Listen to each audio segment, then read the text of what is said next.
What's up, guys? Here's another starting episode on another project that we have going on. This is my 1987 BMW e30. It started life as a 325. Now it's a 335 IS. I originally bought this car when I was 16. It's my first car. I had 26 vehicles after that. For the first 2 years after I sold it, I texted him, begged him to buy it back and this and that. You know, I sold it because I made a couple bucks on it. It was awesome, I thought at the time, but I regretted it. After 2 years, I couldn't get it back, and I lost his contact and everything and moved on, and I was going to build another one and kind of replicate it. And I was about halfway through that. Not really, I was just starting on it. And I got this text message from this old contact. He said, "Hey, you want to buy this thing back?" I said, "Bet." Drove up to Michigan, picked her up. It was torn apart. It survived a barn fire. Brought it back home. I still got a few things to do on it. As you can see, I'm missing the trim. Got to bolt the fender on all the way. Bolt the front bumper and clean that up.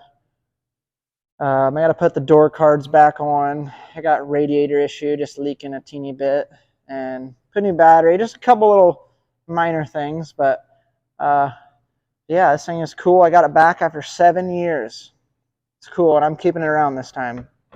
7 years of wanting one pretty bad, and now I got my original first car back, so this thing will stick around for sure. So yeah, let me walk around and show you guys it a little bit closer. All right, here it is, guys. In all its glory. Like I said, I need to finish mounting the fenders, put the trim on. It is a 5-lug swap car with M3 contours.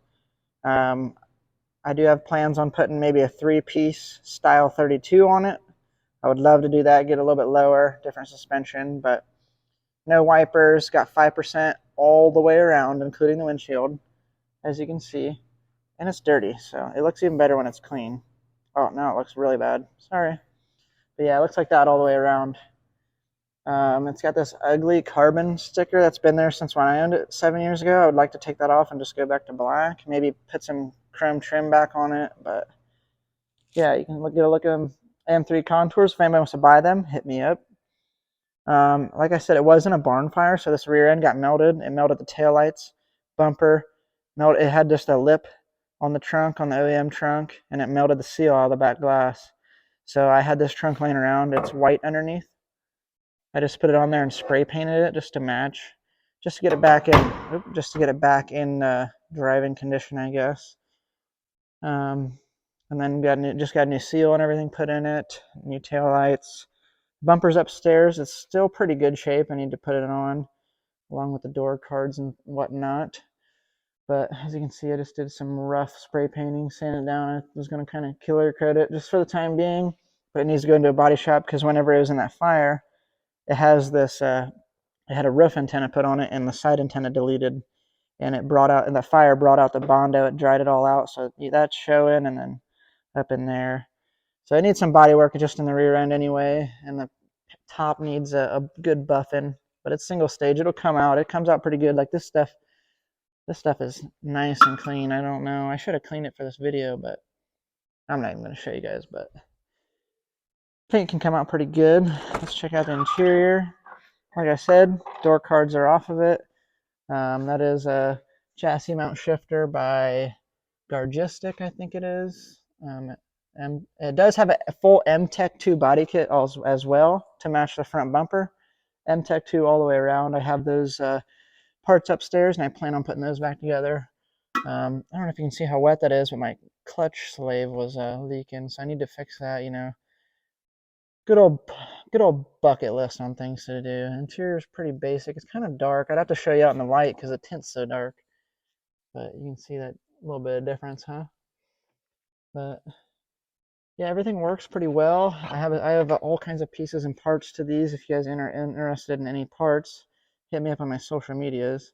I have spare dashes and all kinds of stuff. All right, let's show you under the hood. Of course, my favorite part. Sorry about the mess over there. Favorite part, the e30 hood opens forward from the factory. So this has an M30 B35. It's a 3.5 inline 6. Big swap with the transmission. It also has LSD and pretty much the full sport suspension underneath it. The or I don't know what you call it, the M3 suspension and everything. So everything's been swapped on this car. It even has the shaved door locks, and it used to have shaved window sprayers, but the previous guy put those back on. I don't know why, but yeah, big motor, not a whole lot of room. Need to organize a few things in here, like that, and that intake. Pardon my ricerness, but I made that when I was 16 when I first bought this car, and it's still on there. It works. The idea was to keep it away from the header a little bit of ram air deal, I guess. First time using rivets, I went happy on it, but we'll fix it up and make it nicer someday here. But not a whole lot to check out in the engine bay, just to prove that it's a big block, I guess. Super fun, sounds great, and it works really well with this car. But let's get this closed here. Other than that, I need to put some of the grill pieces back together. I think I'm going to go back to the chrome kidneys. Other than that, it's a really solid car as far as rust and everything. I just need to button some things up and take care of her a little bit. She's been neglected the past how many years of her life, and bring her back to her former glory, So, but I don't plan on touching snow, rain, or anything with this car. So, yeah, I just want to show you guys this car, and if you got any questions or comments on it or recommendations to parts or products, let me know. I'm pretty familiar with most of how this car goes together and works, but we got a few projects in mind just as far as putting her together and making it look good and perform good, being able to take it out whenever. So, yeah. Thanks for checking out the video, guys. Just keep me updated on anything you want to see, do, or check out. I'll keep you guys posted on the E30 projects here. Not a whole lot of crazy stuff going on with it, but I'll let you guys know and keep you in the loop. Make some cool videos. Thank you much. See you next episode.